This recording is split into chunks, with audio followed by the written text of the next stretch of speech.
Hi అండి. One more lengthy video ఏమనుకోకండి, కొంచెం లేట్ అయినాయి వీడియోస్ అన్నీ. వెజిటేబుల్ రైస్ అండి. పులావ్ అని అనుకోవచ్చు, రైస్ అని అనుకోవచ్చు. One of the lunch box recipe. అంటే ఎప్పుడు పిల్లలకి ఒకేలా కామన్గా చేయకుండా ఇలా చేసుకుంటే చాలా బాగుంటుంది.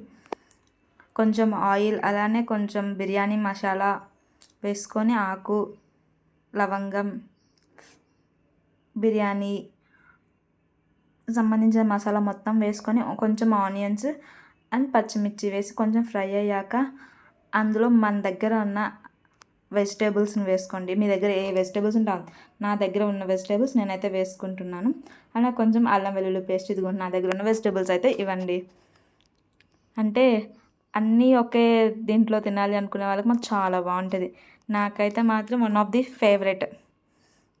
అంటే అప్పుడప్పుడు చేసుకుంటాం మేము, కానీ నాకు చాలా ఇష్టం. తింటూ ఉంటే ఇంకా తినాలనిపించింది. పెరుగు చట్నీతో అయితే ఇంకా బాగుంటుంది. కర్రీస్తో అయినా బాగుంటుంది, బట్ నాకు పెరుగు చట్నీతో అయితే చాలా ఇష్టం. పెరుగు చట్నీ అంటే ఏదో అనుకుంటారేమో, రైతా అండి. చాలా బాగుంటుంది కదా.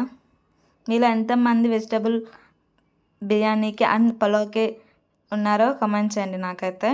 అలానే కొంచెం అది ఫ్రై అవుతుండగానే సాల్ట్, కొంచెం పెప్పర్ పౌడర్ వేసుకోండి. కొంచెం స్పైసీ తినేవాళ్ళు, నేనైతే కొంచెం వేసుకున్నాను పెప్పర్ పౌడర్. అది కొంచెం ఫ్రై అవుతూ ఉండగానే మనం అంతలోగా 1 కప్ ఆఫ్ రైస్ తీసుకొని దానికి 2 కప్స్ ఆఫ్ వాటర్ వేసుకుంటే సరిగ్గా కరెక్ట్ క్వాంటిటీ అయితే అదండి. మనకి వెజిటేబుల్స్లో కొంచెం వాటర్ దిగుతూ ఉంటుంది. నేనైతే అలానే చేసుకుంటా. నానపెట్టుకున్న బాగానే ఉంటుంది, కానీ నాకు నానపెట్టుకుంటే ఎందుకు అంత అనిపించదు. అందుకే నేను డైరెక్ట్గా వాష్ చేసి వేసుకుంటానండి. చాలా అంటే చాలా పలుకులుగా బాగా వస్తుంది అన్నమాట రైస్. అలానే లాస్ట్లో కొంచెం కొత్తిమీర, పుదీనా అంటే ఇప్పుడు వేసుకుంటే కొంచెం బాగుంటుంది. అంటే కలర్ చేంజ్ అవ్వదండి పుదీనా, కొత్తిమీర. ఇది ఏ బిర్యానీకైనా అలానే వేసుకోండి, కలర్ చేంజ్ అవ్వదు. లేకపోతే నల్లగా అయిపోతుంది పుదీనా కానీ కొత్తిమీర కానీ. ఇలా అంటే అసలు చేంజ్ అవ్వదు. వాటర్ పెట్టుకొని లిడ్ పెట్టేసుకుంటే మన పులావ్ మాత్రం రెడీ అయిపోయింది. 10 minutes. హై ఫ్లేమ్లో అయితే 10 minutes, లో ఫ్లేమ్లో అయితే 15 minutes to 20 minutes పట్టిద్ది. మంచిగా కుక్ అవుతుంది.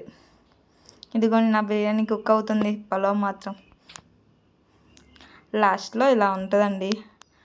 మేమైతే పెరుగు చట్నీతో సర్వ్ చేసుకున్నాం. మీరు దేంతో సర్వ్ చేసుకుంటే మీకు నచ్చిందో కూడా కమెంట్ చేయండి. సరే అండి, బాయ్. లేట్ అవుతుంది వీడియోస్ అని ఫీల్ అవ్వకండి, కొంచెం ఏమనుకోకండి.